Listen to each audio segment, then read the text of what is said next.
afternoon, everybody. I am Tim Gillette, and we're back with another episode of the Tim Gillette Show. Today's guest is someone I kind of know this guy now. Let's face it. All right. We've been friends for, 10 years, I think.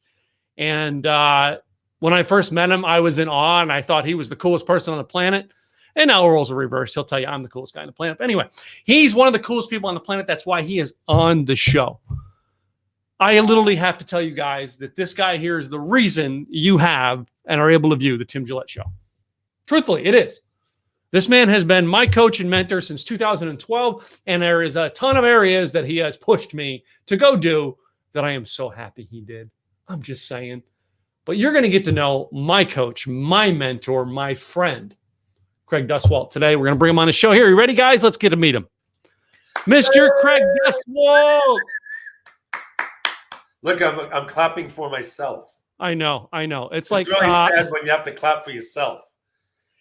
I gotta get an audience clap. Yeah, you gotta get that button. You just press the button and everyone goes. And everybody claps. But yeah. So, Craig Duswalt, it is so good to actually have you on what is actually called the Tim Gillette Show. You were on like my earlier versions of my podcast. I was on in 1926, but I haven't been on the new version. And you've had it for what? 20 years or something? This is like we're on season 7, I think. We're being season 7 next week. Yeah. Lord have mercy. So Craig, all right. Yeah. Now, first of all, my audience knows you because I mention your name all the time. By the way, my royalty checks are coming in soon, right? Yeah. They're in the mail. Yeah. Because like every one of my podcasts, you're mentioned on. Finally, you're on it though. Well, that's what the check is for. So, we're good. Okay, this is marketing. This is right. I pay Tim to talk about me all the time. Yeah. All right. And that's probably, that's it. All right. You wouldn't have an audience if Tim Gillette didn't talk about you. That's right. I owe it all to Tim Gillette. Tim Gillette, I am a mere peasant in his world. Wait a minute. I got to get you on the camera saying, you know what I mean?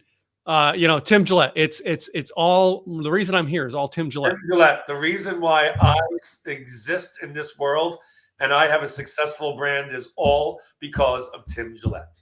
Rockstar Tim Gillette. So I'm going to take that clip. Of course you are. All right. You are. And I'm going to put that clip after the clip I play of you saying Guns N' Roses. This is all my idea. That's right. Yeah. So I guess I'm giving back. I made Guns N' Roses, and you made me. I didn't really make Guns N' Roses. No, you didn't. But we'll get into that. On a video that if you Google it, you'll probably see it. Yeah. Anyway, it's a whole thing. Anyway. Yeah. So, Craig, one of the things I wanted to highlight on the show today and ask you about, all right, is the way you got started working in the music industry. It wasn't your plan, wasn't something you had out there, but it was your positive attitude in doing your job. Yes. And that's something I want you to explain to the audience, the positive attitude and how it got you that first job. Yeah. So my next event, whenever it is going to be, I have this. I just showed you really fast. Oh, I can't show you. But it's my new information and stuff. And one of those things is, positive attitude, but like you mentioned, and energy. Like I'm a high energy guy. Mm-hmm. I'm very high energy. And I truly believe that in order to be successful, you need to have energy. Some people need to work out, eat right, sleep well to get that energy. People say, well, you're either born with it or you're not. That's not true. I was born with energy. I get it. But if you're not born with a lot of energy, you can certainly get it by, like I just said, working out, eating right, sleeping, all those things. So energy is a huge, huge thing. And so Tim was talking about me working at a theater in Long Island, New York, just out of college, literally worked there 2 weeks. And Air Supply came in and did 2 shows. First night I worked the show. Second night I wasn't working, but my mother wanted to go see the show. And to make a very long story short, they asked me to go on the road with them the next day. And I was in Wallingford, Connecticut the next day and toured with Air Supply for 7 years, simply because they said, we loved your positive attitude and your energy. So they took me. They just said, you want to go on the road with us? I'm like, yeah. And I went on the road because of those 2 reasons. And it's interesting because, I've always listened to that to you tell that story, and the idea of, most people would not attribute it to, the positive attitude. They, some people would come out and go, well, I was just that good. You have always brought it back to, no, I just was doing the best of my job that I could do. Yeah. And because of that, they seen something in me. That's right. Yeah. Yeah, I have this thing, always do your best just in case someone's watching. It's actually a marketing tip because I believe that, if you're Eeyore and you walk around where the world is falling apart, which it is, but if you walk around just, saying, oh, woe is me, everything is bad, no one's going to want to be in that world. No one's going to want to align with someone like that. But if you have a lot of energy, a positive attitude, like Glenn Morshower, a good friend of ours, says, I get cast on all these shows. Yeah, I guess I'm good. I'm a good actor, just like a lot of people are. But they just want to be around me because I'm fun to be around on the set. Same thing with Air Supply. They looked at me and said, this guy would be a fun guy to hang out with for 7 years. Let's get that guy, And, you introduced me to Glenn, all right? And truthfully, I've had this conversation with Glenn in his car. Him and I are driving somewhere one day. And I said, I want to be around you, Glenn, not because you're an actor, because in real life, you're cool to you're an experience to be around. And that is exactly what we're talking about, what you were, all right? And the band seemed that at the time. Yeah. And I know, I've been in your mastermind since 2012, and I know I see that in everything you do for us as mastermind members is the positive attitude. And I've seen you backstage when you were going, but on the stage in front, I was losing my voice like I'm losing now. Yes, yeah, like you lose your voice. I've seen you. That was the first experience of seeing Craig live, was watching him lose his voice. I used to do 5-day events. Yeah, I'm 59 years old, about to turn 60, and I don't speak correctly. I don't speak from the diaphragm. I'm that guy. And did I just see Tessie Ward on there? Tessie Ward, yeah, look at that. God, I love you, Tessie. I love you, Katrina. Katrina's here. Sugar helps really well, right? I have no idea what I was talking about. I don't either. Yeah. I've been following you for too long. You're doing 5 days of being on the stage. 5-day events, but I kept losing my voice after the third day, and I would struggle to talk. And now I'm doing the same thing because I do a ton of Zoom shows every single day. But the best one of the month so far is Tim Gillette's show. Yeah, you can't say that enough. All right, just stroke my ego now. Yeah, make me feel good. Yeah, not Tom Petty's show. Yeah. So well, Craig, you know what I mean. Your journey took you though through working with Air Supply. All right, then you did have a. You went to school for marketing. I have a marketing degree from college. Yes. Okay. I have no college education. My marketing degree is the Craig Duswalt School of Marketing. Which is a good school. Which is a good college to go to. Yeah. Yes. So I went to school for marketing, but I really learned. So that's traditional marketing. I know all that stuff. That's traditional marketing. Went to school for it. But where I really learned how to market differently is touring with Air Supply and Guns N' Roses, because how do you get 80,000 people to come to a concert? So all I did was take all the stuff that they did as bands, and I just tweaked them to make it sound good for businesses to do. And some of them are crazy, but some of them a lot of them are legit that you could do to market yourself for very little money. That's so my marketing is and this is the one I'm going to be trying soon. This is one that you've been saying, and I've been saving these for the past 2 years. You want to tell my listeners what they are for? Yeah. So that's his junk mail, and in the mail, we all get junk mail, and they always have envelopes where they want you to stick either a survey in there or something in there, or a check or whatever they want. And what I do is I take, and because the postage is paid for on the envelope, it's a prepaid postage envelope.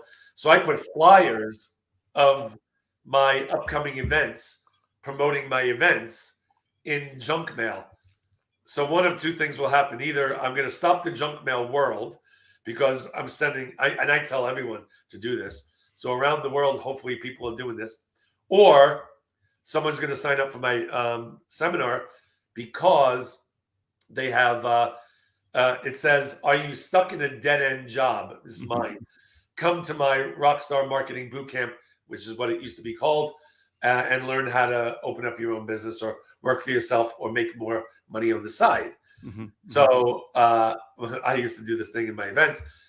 So then they would open up all they do all day long is open up junk mail, put it on the side, and then they see my flyer, which is different than all the things people have returned in the junk mail. And then the angels start singing because they are stuck in a dead end job, and all they do all day is open up envelopes. And this is they're probably waking up in the morning going, please God, today, give me a sign, some kind of sign where I could leave this horrible job of opening up envelopes all day. And then they see my flyer.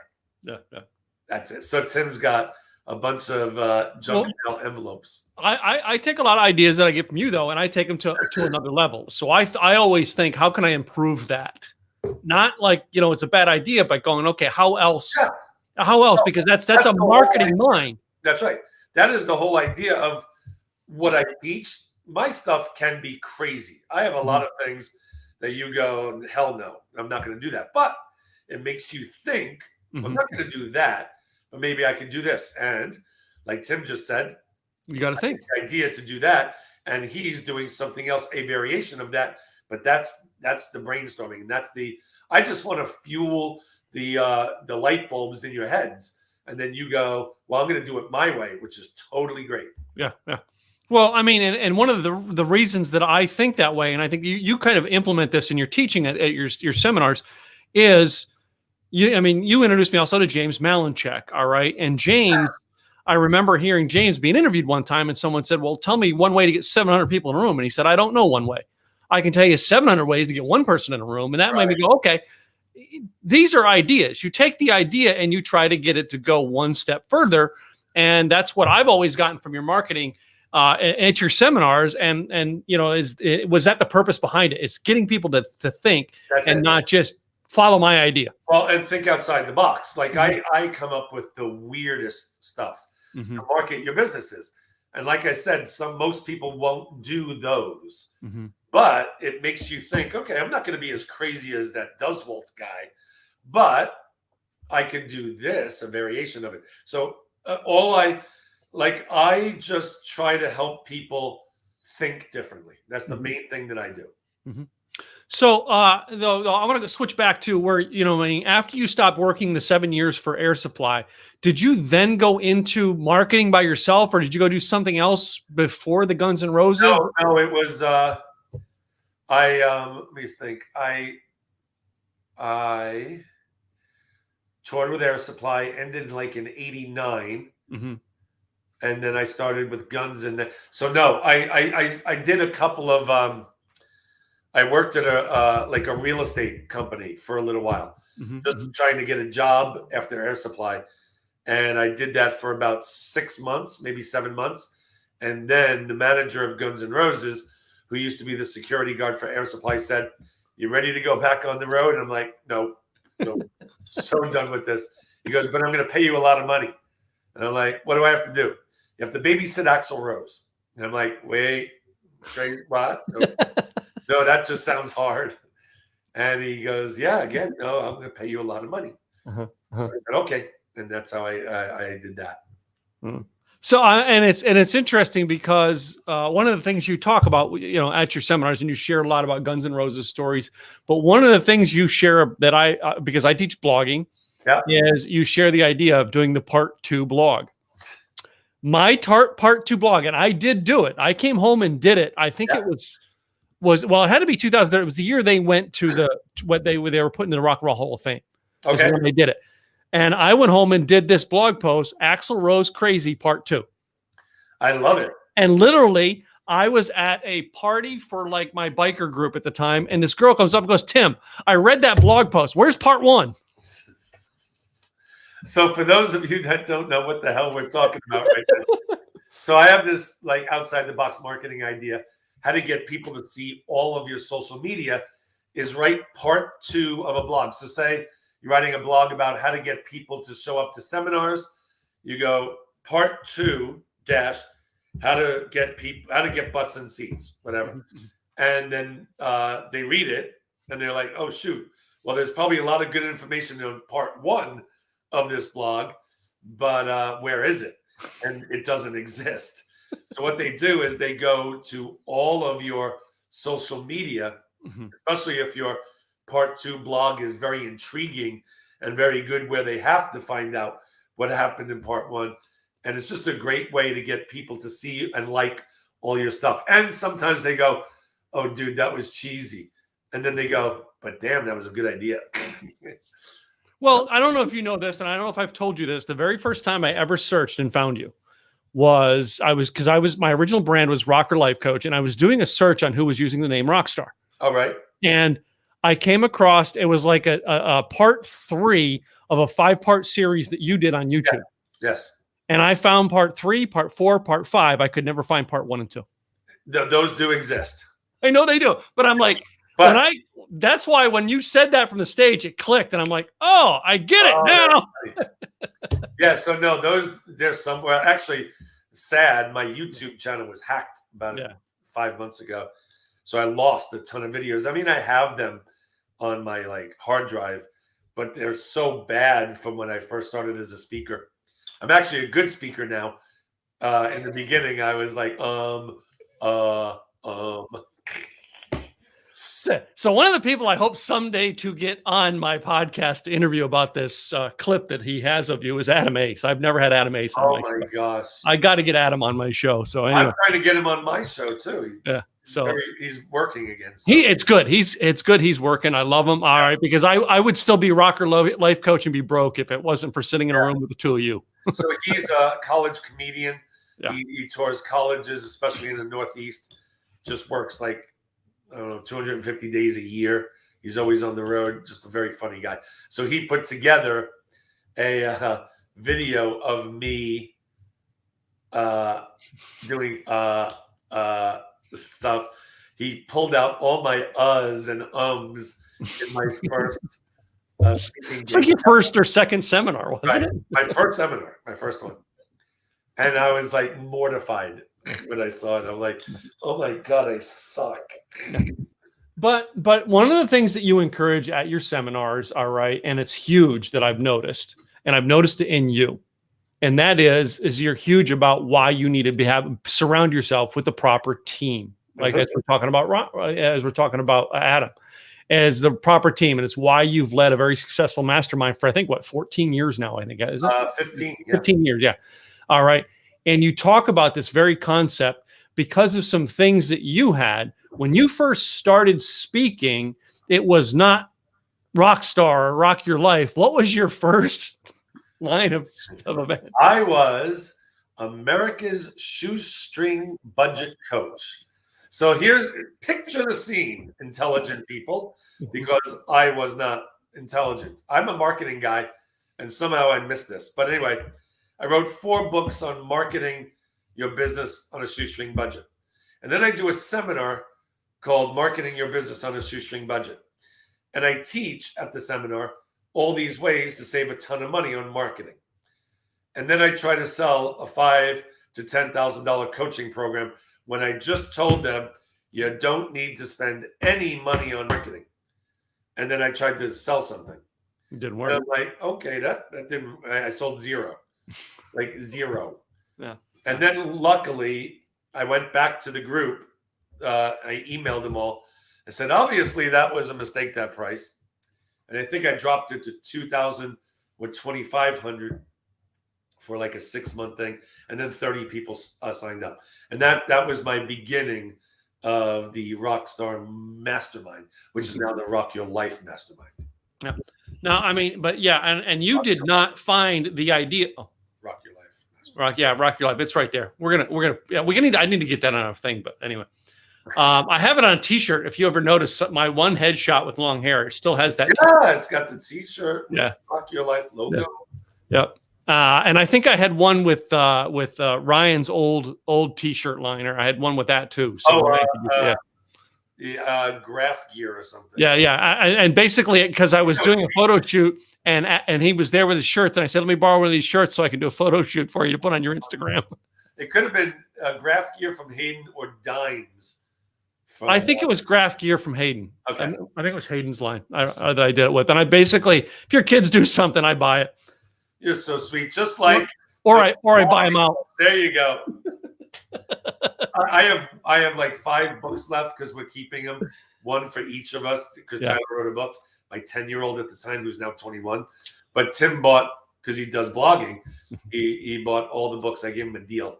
And that's me learning marketing from you, because I've gotten it, and I can't tell you how many times, Craig, that I'll put that book up as part of the package I offer speaking at an event. Yeah. And somebody will go, "Oh, I just want that book." And I'm like, you can get it from me. And they're like, "Well, no." So then they come up, try to take a picture of it, and they go search it and everything. And I'm like, "Go ahead." Yeah.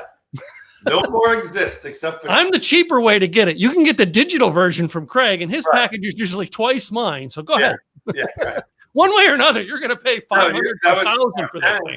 And it's with your brand. So it makes total sense. Oh, look at this. Kathy Pendleton stopped in. Oh my gosh. Kathy Pendleton is in the house. Wow. All the cool people are dropping in today. Yeah. So Craig, as you learned, all right, I learned from you, and your story progressed. All right. Your time on the road with Guns N' Roses. Now, I know that, like, you know what I mean? They're a pretty wild thing. What are some very, very unique things that you learned about life from Guns N' Roses? Not business, but because I know now your brand is not just marketing, it's life and everything. What are some unique things about life you've learned from Guns N' Roses? Well, so, I mean, many things, right? Yeah. The biggest thing, because we all as entrepreneurs, I guess I can't speak for all of us, but I know me and many entrepreneurs lack discipline because we're our own bosses. And if we want to take off a day or two or a week because we just don't want to work, we can. Now, of course, that's going to hurt your income if you do that, because if as an entrepreneur, you have to make your own income. But I learned discipline from Guns N' Roses. And you'd be like, most people would be like, discipline from Guns N' Roses, really? Well, every day, Slash, when he'd wake up at 6 p.m, he would play guitar and the scales, like every single day. Just the basic scales on the guitar. And it was just like the foundation, the fundamentals of guitar. Nothing fancy, just like da-da-da-da-da-da, that type thing on guitar. Every single day. Even if he was really hungover, he would do that every day. And then Axl, before every show, would warm up his voice in the shower, get a tape that he warmed up his voice to. And then after the show, when everyone's going to party, he had to cool down his voice. So he took a shower and then cooled down the voice. And he did it every single show. And that's how, at the time, in the early 90s, how he kept his voice. I mean, this man trashes his voice every night when he sang, because he sings high, he screams. And I look at this. I'm losing my voice just talking, never mind screaming like that. So you have to do a lot of training to get that to a point where you can do 2, 3, 3, 4, 5 shows a week. So I learned discipline from them. There's God, a million things. Do you know any that off the top of your head? No, it's. I wanted to pull you on the spot. That hopefully I was. I have a whole section. Yeah, I have a whole section. Oh, encores. Now, this isn't really just Guns N' Roses. This is any band. Is the encore. So when we go to concerts, they do the show, then they go backstage, and they come out for the encore. So in business, we should think like rock stars. So instead of just doing the job that you are required to do, just go above and beyond and do more than expected all the time. So they do their show, and they contractually they're done, but they come back on to give the audience more for their encore. So in business, always give an encore. And I really could have learned that from any band, but I thought about it with Guns N' Roses, because every night I would see a show. So I'm looking at that going, it's amazing that this industry is the only industry I know that does encores. You know, why don't we do that in business? Why don't we're done with a job and then maybe send the client that you just worked for something else above and beyond, whether it's a basket or a gift or a thank you note, as simple as a thank you note or something after the job is done, instead of just letting the job be done. Well, I mean, and again, me, the marketing mind, but learning from you, we've been and my family been a huge fan of the Eagles. The Eagles always do 2 encores. Wait, and they leave and then they they do 2 encores because and if you know anything about the Eagles, and if you studied anything they do, they have what's called the 3rd encore, but that's the band in the back part anyway. That used to be the party in the back, but the 2nd encore is usually where they played Hotel California, which is their biggest song, right? And even when we went to see him in 2013, Gwen and I went to see him in Kentucky, and they did 2 encores, and I'm like, they still do 2 encores, yeah. And is the 2nd encore only Hotel California? No, it's usually like, I think it was like the 2nd one was like a Joe Walsh song and then Hotel California, but it was 2 like songs everybody wanted to hear. So I think it was like what's Joe's the one where he talks about everybody wants to be Joe or meets Joe, or I can't think of the name of it. I know what you mean though. Yeah. That, I think it was that one. The first encore was like interesting for them because that was the tour that they brought Bernie Ledham back with them, and he came out on that first encore, and in the 2nd encore it was Joe, and then they did Hotel California. Now the encore I wanted to see, because I've seen Don Felder. I want to see Don Felder in it, but anyway, no, I want to see all of them together, but that'll never happen. Right. Just like I want to see what's his Dennis DeYoung with Styx. So I would love to see it. Oh yeah. But I think they'll never work that out. But anyway, aren't you like a Styx groupie or something like that? Styx, Van Halen, and Van Halen's my favorite band. Styx is my 2nd favorite, and the 3rd being the Eagles. So very nice. All right, and yes, I have a picture with me and Styx where like I was the rock star for a day. I know. They were bowing down to you. That was a fun thing to do, and I would have never thought to do that if not for being with a marketing coach who teaches you to think outside the box. Yes. Anyway, all me. So, Craig, I know that your world has changed over the past year with COVID and everything, and you for years were on the West Coast and decided to uproot everything and move. Hell yeah! To the center of the country. You want to tell us about that? No. Yes, sure. That's twice today he has stumped me, ladies and gentlemen. So yeah, we lived in LA for the longest time. I'm originally from New York, moved to LA, and then just decided, you know what? Sick of getting evacuated for the fires every year from our house. In fact, there's fires going on right now, which is so sad. Every year around this time, there's fires. And, we had a nice house in California, and the taxes and the property taxes and the utilities were through the roof. And my 2 kids go to TCU out here in Texas. So we just decided, you know what? I'm a speaker, so I'd love to be in the middle of the country so I could go 2 hours or 2.5 hours at the most anywhere in the country at the most. So we made a decision. We get to be near our kids. We save a boatload of money. And because the way COVID was a blessing, and trust me when I say this, it is the furthest thing from a blessing. But if I wanted to take one itty bitty little positive out of COVID, is we learned how to do business online. And we learned you don't have to be in the same state anymore to run a business, So we just bought a house here in Texas, North Dallas, and we're on a golf course, and we paid like 1/3 of what I sold my house, and it's almost as big as my house in California, not on a golf course.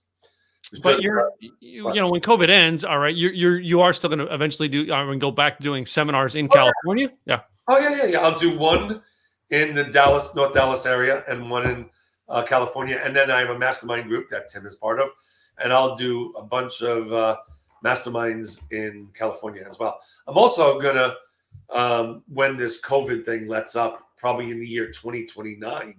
The way things, I'm joking, but go to Florida too. Maybe even do one there, because I have family in Florida, and we have a lot of people in the mastermind that live on the East Coast.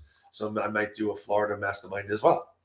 I remember the Florida one we did, and I actually was reminiscent and telling my mom about it the other day. Remember the mastermind where Adam came in with all the stuff? Yeah, with the stuff. Remember Adam had his game show and everything set up? Oh my gosh, that's right. That was hysterical. That he takes this on tour with him. It's part of his routine when he speaks to colleges. But yeah, he brought it to the mastermind. It was hysterical. Well, the reason we brought it up was you know what I mean, some very sad things have happened in our world, both yours and mine here the last couple of days. As one of our mastermind members, Andy Sokol, has passed away, and we were talking about it, and I was explaining Andy and Gina to my mom. Now, my mom, I wasn't sure, because Andy and Gina have spoken at my events here in Dallas, right? And I wasn't sure if she'd met them, but I was explaining who they were, and I said, "Well, we had this mastermind thing that Craig did in Florida one time, and Gina is so competitive, right? That like, you know, we're in groups and we have to do these competitive things real quick to win points." Yeah. And one of them was, I need a girl in the group to kiss a guy in the group. And Gina, I was the closest, and Gina just grabbed me and kissed me. And I remember now. And all the balloons we stuck in the bottom.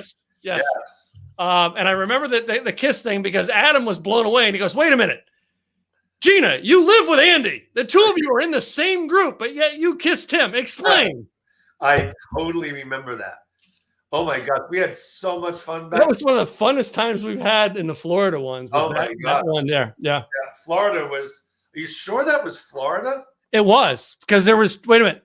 That was also. I remember, because I remember the room. It was a weird triangle type room. Oh yeah. That was also the room that I got the whole group on every suggestion you made to go, no. This is how bad of a person Tim Gillette is. Let me share with you all what a horrific person this is. So I'm in my mastermind group, and there's like, I don't know, 30, 40, 50 people in the room, and we're brainstorming. We have hot seats where someone comes up, sits in the hot seat, and shares an issue that they're having with their business or their anything. So it was Sandra Champlain, yeah.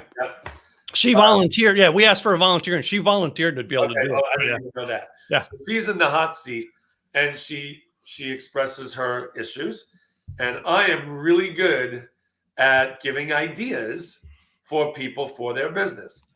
But little did I know that Tim set the room up while we were at a break or something. And when we came back in, it was already set up, and I had no idea what's going on. But I'm giving Sandra these great ideas, and everyone in the audience is doing this. Well, I mean, maybe, I don't know. No, that's not good. Like across the whole way. And I remember John Hrivnak was sitting in the front row, and he was stressing beyond belief. I'm like, "John, are you okay? You look like you're going to have a heart attack." "I can't take it anymore. We're lying. Tim made us do it." So every great idea I was given, they were shutting it down. They were going, "No, not a good idea." And then someone would give another idea. And I'm like, wow, what the hell's going on? Like, I used to be good at this. You start doubting yourself. And thank God John said, "I can't take it anymore." Tim made us do it. But you know what I mean? There is, you know what I mean? There's some aspect to that, though, I've noticed with your mastermind. And I don't know if this is how you originally planned it out, that I got to say, most of the people I've seen in the mastermind over the past 10 years, it becomes a family. All right. To where, you know what I mean? we get involved in each other's lives, and I love the structure, how you have it set up to where we never want to leave. All right. So And I'll tell everyone what the structure is. Yeah. So I offer my mastermind for a certain amount of money.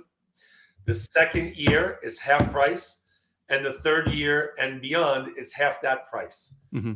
So the third year and beyond is $1,000 a year.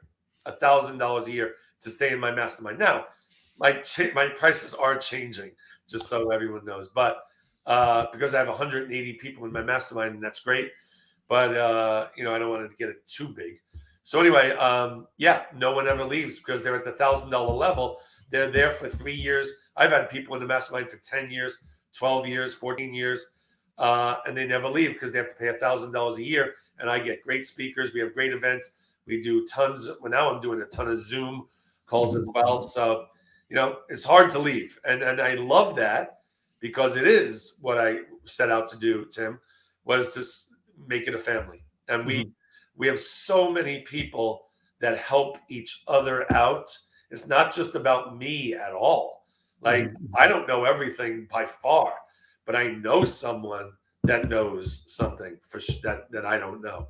And that's the strength of our mastermind. Because like I said, we have about 180 people. Someone knows something about that subject. Mm-hmm. And you know what I mean? I said in 10 years, I count on at least a half dozen things that were joint ventures that were created in the mastermind that really you were nothing more than standing in the room when the idea came up. Yep. All right. And that's exactly how it comes out. Yep. And I said, I didn't know if you planned that when you did it, but it's like, it seems like this brilliant plan. Well, I did actually plan because I saw other speakers that charged like $15,000 to be in their mastermind. Mm-hmm. And the second year is still $15,000. Mm-hmm. And then my thinking is that's great. They're going to make a lot of money, but they're not going to keep the camaraderie that we have. Yeah. Because not everyone can afford to keep paying a large amount of money. Yeah. Well, I mean, and then the other thing I looked at it because a mastermind is, and I'd love your thought on this since I'm interviewing today is my thinking into it is when I came into it, when I came to the mastermind, I needed the most. That first 2 years, I need a lot. Yes. Now I'm in 10 years, and half the time I'm there to give the ideas now, right? Now I get ideas by giving them, but the longer you're in, the more you become a leader in the group, and the more you're there to help. Absolutely. And if you didn't structure the group the way you did, right, you get rid of the leaders when you need them most. Definitely. Yeah. And Tim, just today, in fact, we had a mastermind meeting 2.5 hours ago on Zoom, and he gave 2 great ideas to 2 people in our mastermind, like really great ideas. And I have no ego in this at all. I love when my mastermind comes up with an idea that I didn't have, because that's the whole idea. I mean, there's no way that I'm going to come up with a great idea every single day for every single person. It's impossible. No one can do that.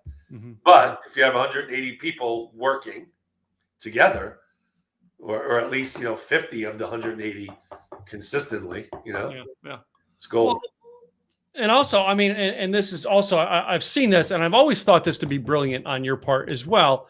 Is what I mean? You're building, but I remember the very first event of yours I came to. Like now, you're doing 3-day events. I remember you doing to share the process and offering your mastermind. You said, let me give you an example of what a mastermind is. We have a mastermind in the room right now, and you asked the people in the room about how you were wanting to structure your event. I don't know if you remember doing that. Yeah. That got me going, oh my gosh, that's what a mastermind is. Wow. All right. Yeah. Because, and then I watched you transition your event into exactly what you asked the room, what they wanted. So it's like you were learning from the people in the room what to go create for them. Absolutely. 100%. I mean, look, I still haven't learned everything by any stretch of the imagination. So I still go to seminars. I'm still learning. I'm still reading books. I like getting ready for my next event. I am like in major research. Mm-hmm. Like I'm doing a whole new event, and I'm just doing tons of research to make it totally different for me, because I hate doing the same thing over and over again. But it's fun. I love doing that. I love researching. I love Cool. reading. I love doing that.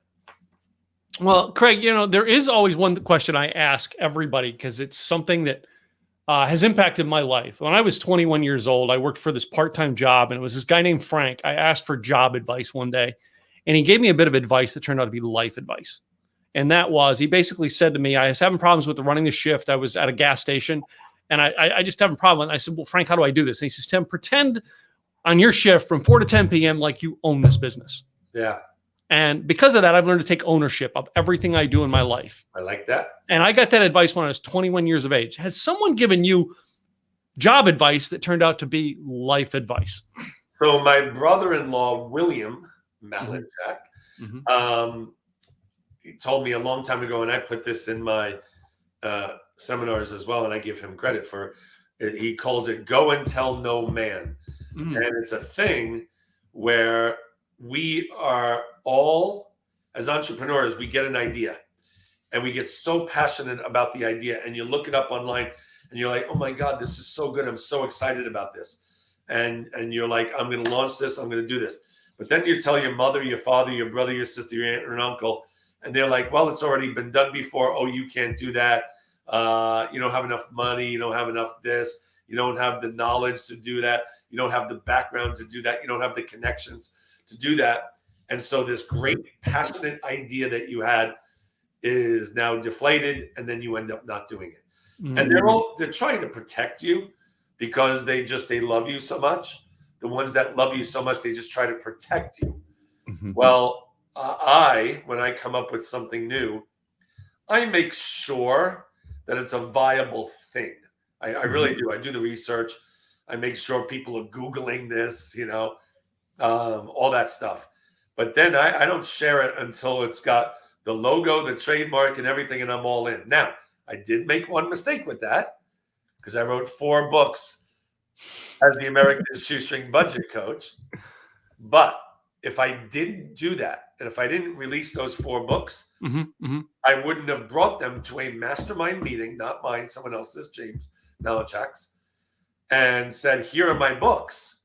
What do you all think of this? And they're like, dude, you just told us this great story about Air Supply and Guns N' Roses, and now you wrote books on America's Shoestring Budget Coach. What are you, retarded? What's the matter with you, dude? Yeah. What are you, ill? What's the matter? I hate the word retarded. Strike that. Don't like that word. What are you, just like, what are you, crazy? Anyway, I was like, oh my gosh, they're right. And that's when I came up for Rockstar System for Success, Rockstar Marketing, all that stuff. If I didn't write those books and jump in, who knows what would have happened.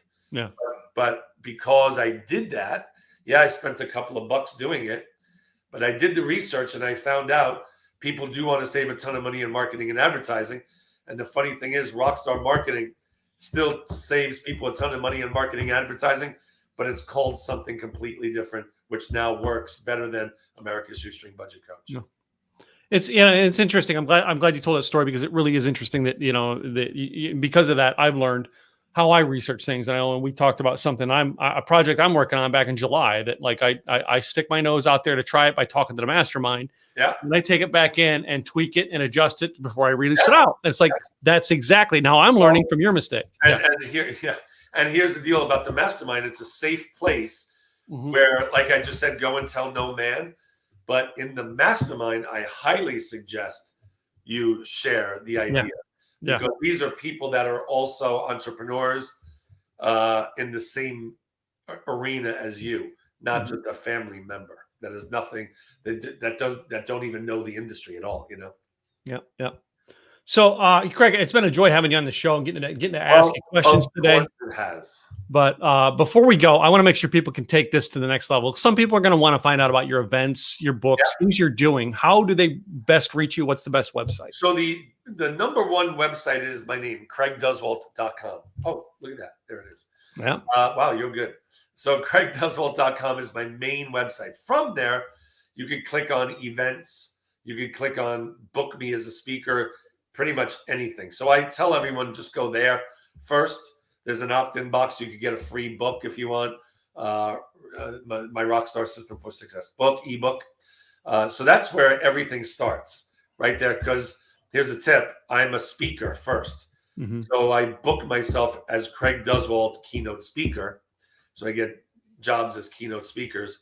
And then I have events and other things on the side that I also, when I'm promoting an event, I will send someone directly to an event page. But it all starts at craigduswalt.com. Cool. Well, it's been great having you on. But before you go, I've got this little game called This or That. This. I learned this from Sammy Hagar in his show. I figured I was cooler than Sammy, so I would just do this 9 questions. Okay. This or that. I'll give you 2 choices. You pick one. Okay. All right. Ready? Yeah, baby. Number 1, Star Wars or Star Trek? Star Trek.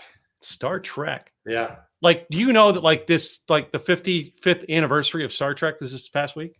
No, I did not. But I'm not a huge. I like Star Wars, but I'm not. I never really got into it. But I love Star Trek. Okay. All right. My next one: soap operas, General Hospital or Days of Our Lives? General Hospital. I was on it. That's pretty funny. You didn't think I'd come up with that one, did you? No, that's a good one. No one's ever asked me that one. All right. The next one here, I'm going to pry in a little bit here and go, the better guitarist, Oh, okay. Slash or Brian May? Wow, dude, that is so unfair. They're both dear friends of mine. All right, I will say this though. I will say this. The better true guitarist is Brian May. Mm-hmm. Slash is amazing at heavy metal hard rock. Mm-hmm. But if you really wanted to get into the real, I would say Brian May. Yeah. I love you, buddy. I'm sorry. I had sorry, that was the one I had. That was my trick one. That's the best trick I could come up with to play on you. So next couple one here are food categories, and the next one being hamburger or taco. Hamburger. Yeah, I knew it was. This is what I like about you. yeah, baby. Beer or wine? Wine. Red or white? Just means red. Yeah, I know. I know. I've sat at your house and drank it with you. Cabernet Sauvignon. Breakfast. Would you rather have bacon or sausage? Bacon. I figured as much. Yeah. Yeah. Which do you like living in better, Texas or California? Texas. Like by a mile. Yeah. Now, don't get me wrong. I love California. Yeah. No. There's too many things going on, and it's a scary place now because of the fires all the time. There's too much stuff going on. Yeah.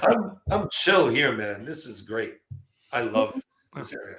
Now our controversial ones come in. Okay.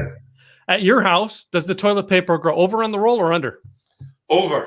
Over. I had to look. Who under? We have 2 bathrooms in our house. All right. Downstairs, Gwen has it over. Upstairs, it's just sitting on the back of the toilet. I don't care. No, we're over. Craig, I have on this show some of my greatest conversations around that thing. The best ones are the rainbows, unicorns, love. Why can't we all get along? And you ask that question, and like fangs come out. Over. It's true. Yeah, okay. It's true. We're passionate about art, and also I'm like bunched up, not folded. Yeah. So, last one here: boxers or briefs? Boxers. I have my Tommy John boxers. I figured you were. Yeah, maybe. Anyway, it's been great having you on the show. One more time, tell everybody the website they can get a hold of you. Make sure they hear the audio too. It's right there. It says craigduswalt.com, DUSWALT. And thank you all in my mastermind and the people that I know on your call for joining us today. It's appreciated. Tessie, I haven't seen you in so long. Hope everything is going well. Katrina, I just saw the other day. Who else was on this? Kathy. Yeah, Kathy. Pendleton. I'm going to email you back in a minute, Kathy. So, but I appreciate you being on the show, Craig. All right. Thanks for taking time out of your schedule, sharing with my community, you know what I mean, your story and just some of the stuff you got going on. I really appreciate that. And congratulations on a very successful show. You are our success story in my mastermind because I can't get it together to do a podcast myself. Yeah, you can. You just can't throw away the recordings. Don't even ask. Don't even ask. It's a whole. We're not going there. All right. We don't have time today, but anyway. Oh, gosh. Do well, as I teach, not as I do. Yeah. Well, I want to thank you guys, the listeners, for tuning in today. I really appreciate you guys. And if you haven't already, go to timgillette.com, go to the YouTube channel and subscribe, or where you get your podcasts. Make sure you subscribe so you can catch every episode as we do it, either live or recorded. I'll be back with another guest real soon. In the meantime, go check out CraigDuswalt.com, and maybe I'll see you at one of his next seminars. Okay, guys, have a great week. Bye.